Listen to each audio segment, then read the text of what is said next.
Hello students, here is your next chapter, that is new chapter, that is chapter number 5, that is complex number. This chapter is too interesting and too easy. Just need to just look at the focus on your basic whatever I am going to teach here. ठीक है, let's start with it. तो before the complex number तो मैं कुछ एक थोड़ी सी आप एक इसकी बैकग्राउंड बताती हूँ कि क्या हुआ, क्या एक्चुअल में कॉम्प्लेक्स नंबर आया क्यों. हमने होल नंबर सुने हैं, नेचुरल नंबर सुने हैं, रियल नंबर सुने हैं, तो what is the complex number, ये क्या चीज़ है. क्या हुआ था, जब रियल नंबर में स्क्वायर रूट नेगेटिव नंबर का नहीं फाइंड हुआ, मीन्स सपोज़ ये एक इक्वेशन है तो इसने मुझे ये दिया, तो दैट इज़ नॉट पॉसिबल. हमें पता है कि ये चीज़ नहीं हो सकती. तो जब ये चीज़ नहीं पॉसिबल हुई तब क्या हुआ, तब कॉम्प्लेक्स नंबर आया.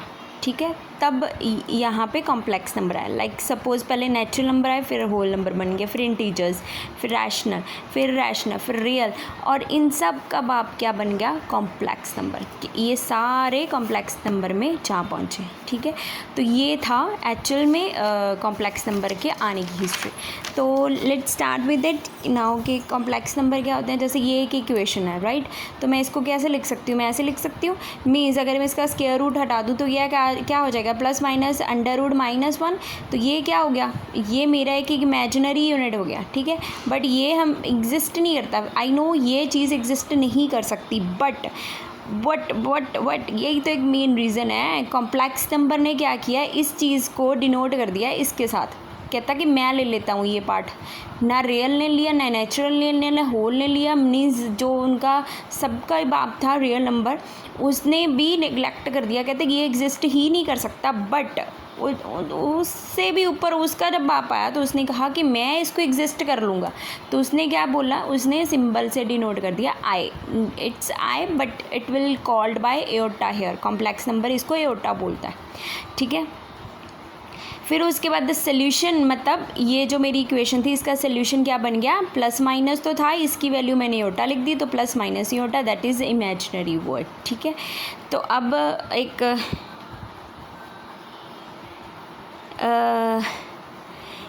एक क्या चीज़ होगी, any number of from a plus b iota, तो ये क्या हो गया, कॉम्प्लेक्स नंबर है. ठीक है, तो इसको हम क्या बोलेंगे, complex number. Means z is equal to this one. इसको थोड़ा यहाँ पे समझ लो, इसकी मेन डेफिनेशन मैं नेक्स्ट आपको कमिंग पार्ट में बताऊँगी.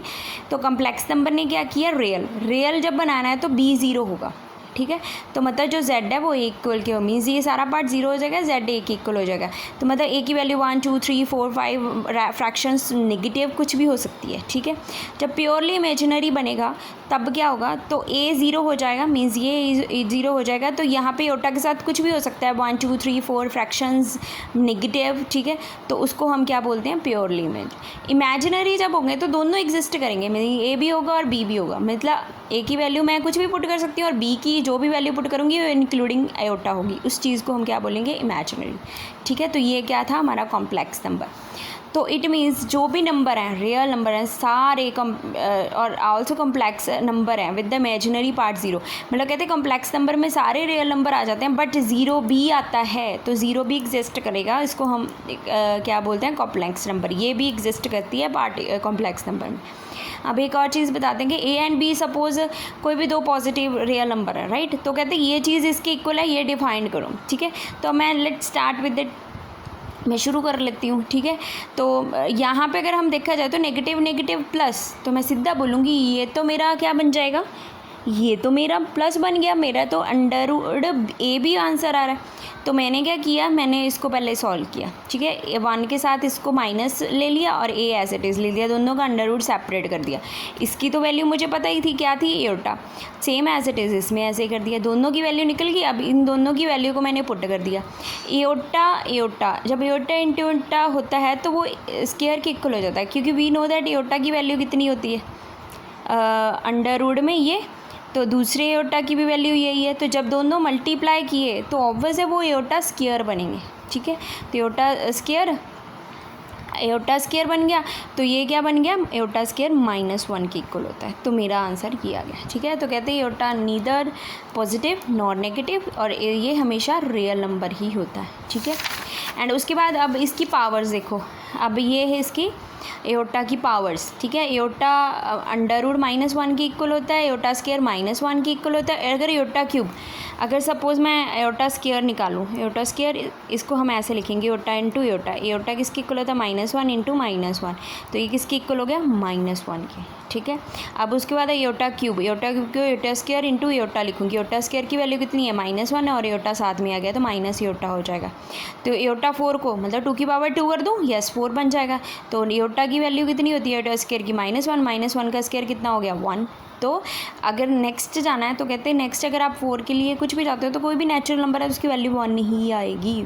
ठीक है, तो ये है एट सो ऑन। अगर सपोज़ हमने 5 करना है तो मैं कैसे कर सकती हूँ, ऑब्वियसली मैं ऐसे लिख सकती हूँ क्योंकि बेस सेम है तो पावर्स ऐड हो जाएंगी। तो एयोटा क्यूब की वैल्यू कितनी है मेरी, माइनस एयोटा, और एयोटा स्क्वायर की वैल्यू कितनी है, -1। तो आंसर कितना आ जाएगा, एयोटा। तो like this you have to solve the iotas. ठीक है, अब आ गया मेन डेफिनेशन ऑफ एयोटा। कहते हैं real and imaginary part of complex number. मैंने ये चीज़ आपको लास्टली बताई दी थी कि इसको हम क्या बोलते हैं, कॉम्प्लेक्स नंबर। इसको कॉम्प्लेक्स नंबर बोलते हैं जहाँ पे ए भी रियल नंबर होते हैं। ठीक है, but a and b are, a कहते हैं ए और बी क्या होते हैं, ए और बी हमारे रियल एंड इमेजिनरी पार्ट है। ए को हम रियल पार्ट बोलते हैं, बी को इमेजिनरी पार्ट बोलते हैं, क्योंकि ये एयोटा के साथ बैठा है। ये तो मैं आपको ऊपर पहले बता ही चुकी हूँ।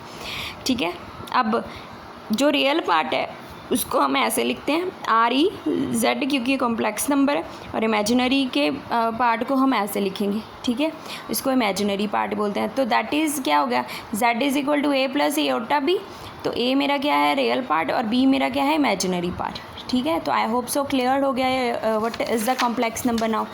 उसके बाद इसकी कुछ नेक्स्ट फॉर्म आती है, that conjugate of complex number. ठीक है, कॉन्जुगेट क्या होता है, मतलब आपको कुछ भी दिया हो सकता है, A + एयोटा B, सपोज़ ये लिख लो, चाहे X + एयोटा B लिख लो, बात तो एक ही है।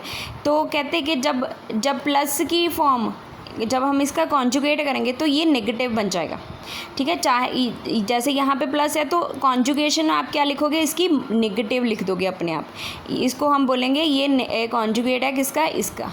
ठीक है, जैसे फिर मैंने इसको डिनोट किससे करेंगे, Z हम कॉम्प्लेक्स नंबर के लिए यूज़ करते हैं, तो कॉन्जुगेट के लिए उसका ऊपर बार लगा देंगे। ठीक है, सपोज़ फॉर एग्जांपल जैसे ये है Z = X + एयोटा है, तो इसको मैं क्या लिखूँगी, कॉन्जुगेट = X - एयोटा y। ठीक है, अब इसकी एग्जांपल ले लो। सपोज़ कहते हैं इसका कॉन्जुगेट लिखो, आपको क्वेश्चन आ गया, कहते हैं 3 + 4 का कॉन्जुगेट, तो आप क्या करोगे कि Z बार = 3 - 4 एयोटा।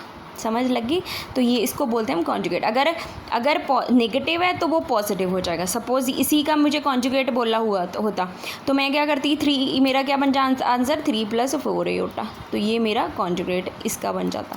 समझ लगी, तो ये है, अगर पॉजिटिव है तो नेगेटिव, अगर नेगेटिव है तो पॉजिटिव, उसको हम बोलते हैं कॉन्जुगेट ऑफ कॉम्प्लेक्स नंबर। उसके बाद आ गया मॉडुलस। मॉडुलस से क्लियर हो जाता है, मॉडुलस वर्ड ही क्या है, मॉड है। तो कहते हैं कि जब भी कोई भी कॉम्प्लेक्स नंबर आएगा उसको हम इस फॉर्म में लिखेंगे, उसको क्या बोलते हैं, मॉडुलस। मतलब इसका आंसर इस फॉर्म में लिखने को हम बोलते हैं मॉडुलस। इसको हम डिनोट करते हैं ऐसे मॉड से। तो सपोज़ मैंने इसका मॉडुलस किया, ठीक है, तो ये क्या हो गया, X² + y, तो ये इसका मॉडुलस हो गया। सपोज़ एग्जांपल मैंने ले लिया, कहते हैं 3 + 4 का मॉडुलस करो, तो मैंने इसको ऐसे कर दिया, 3² + 4², 9 + 16 = 25, दैट इज़ आंसर इज़ 5। इसको हम बोलते हैं मॉडुलस। तो मॉडुलस क्या होते हैं, √X² + y², whatever the term is there. तो आपने उसको अंडर रूट में उसका स्केयरिंग करके उसका अंडर रूट निकाल लेना।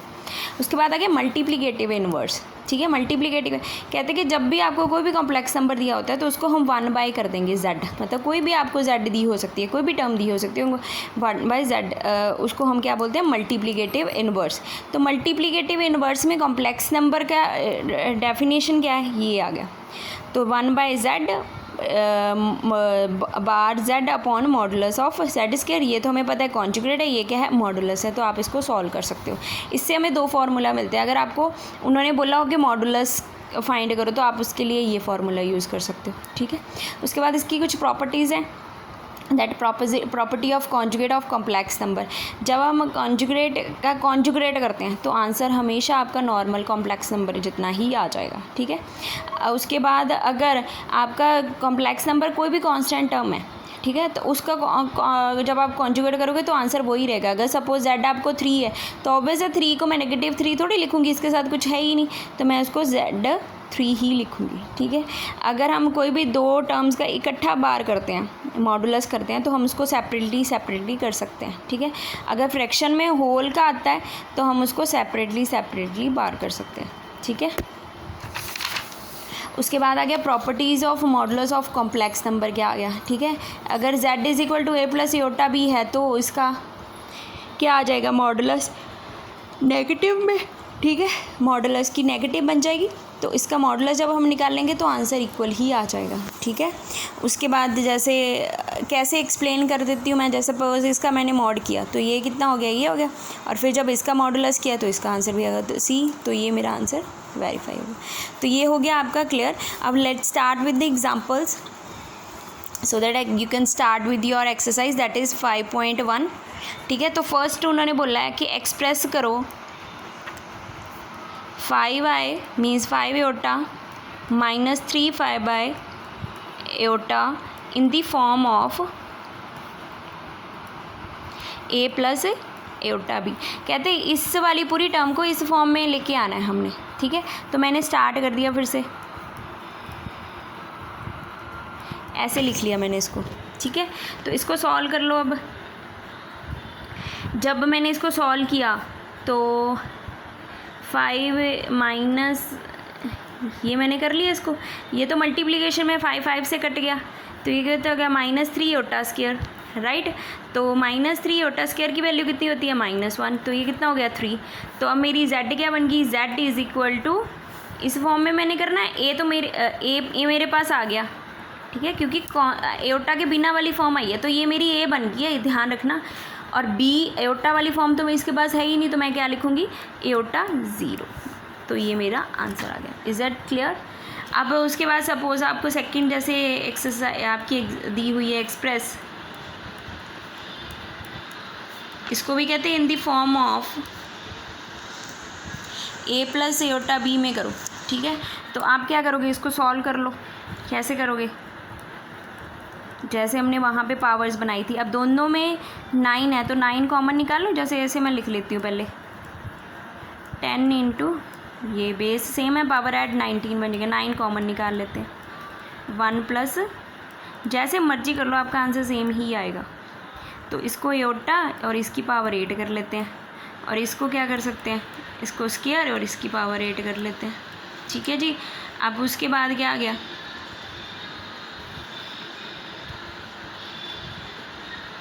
अब ये ऐसे 8 है तो 4 आयोटा 4 की power 2 and same as it is यहाँ पे 8 को भी ऐसे लिख देते हैं 4 की पावर 2।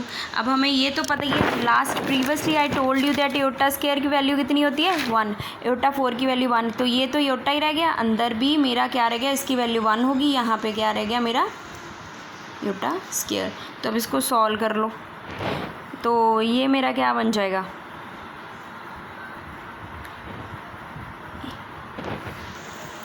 ये तो मेरी आयोटा मैंने आगे ही रहने दिया 1, आयोटा स्क्वायर की वैल्यू -1, तो कितना हो गया 0, क्योंकि -0 तो ये इससे 0, तो ये 0 + आयोटा आ गया। तो आप इसको ऐसे लिखोगे, लिखना ज़रूर है, ये नहीं आंसर 0 आया तो छोड़ देना, a भी 0 आ गया और b भी 0 आ गया, ठीक है जी।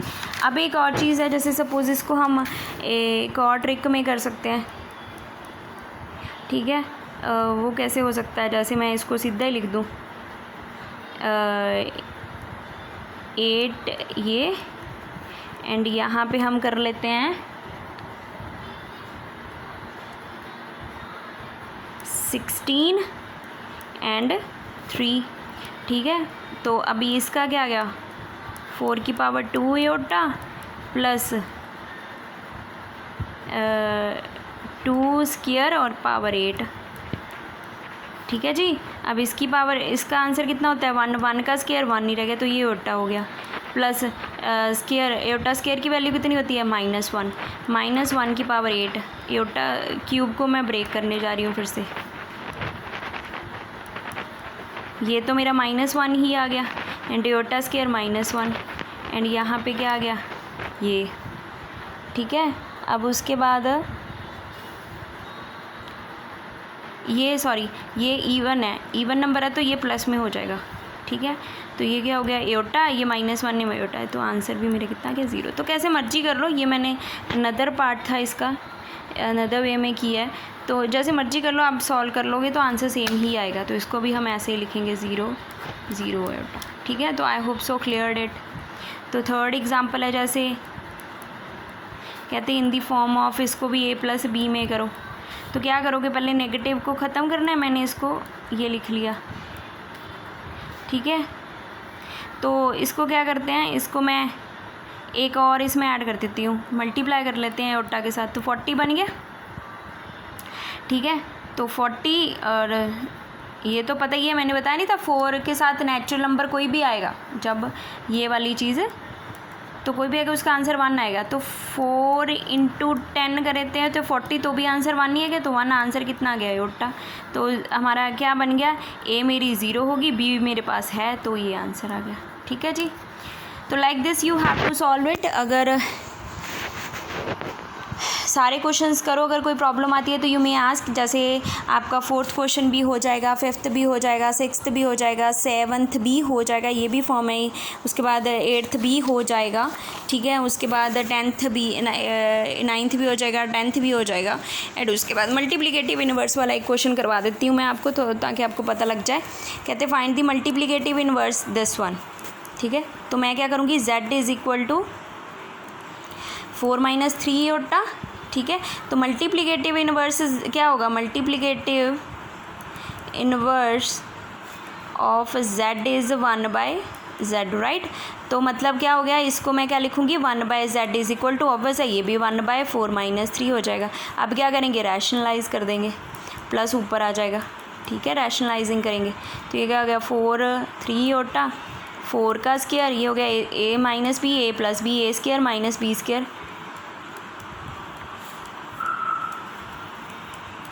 16 - 9 aorta square, 4 + 3 aorta, 16 aorta square -1, तो ये हो गया +9। तो अब इसको लिखोगे कैसे, 4/25 + 3/25 एयोटा, ये आपका आंसर आ गया, ये आपका multiplicative inverse. I hope so clear it right now. तो आपने ये पूरी एक्सरसाइज कर लेनी है, अगर कोई प्रॉब्लम आती है तो यू मे आस्क। तो इसके बाद I will send you these one, I think you should complete this exercise, finish up. अगर कोई प्रॉब्लम आती है you may ask. Thank you, have a nice day.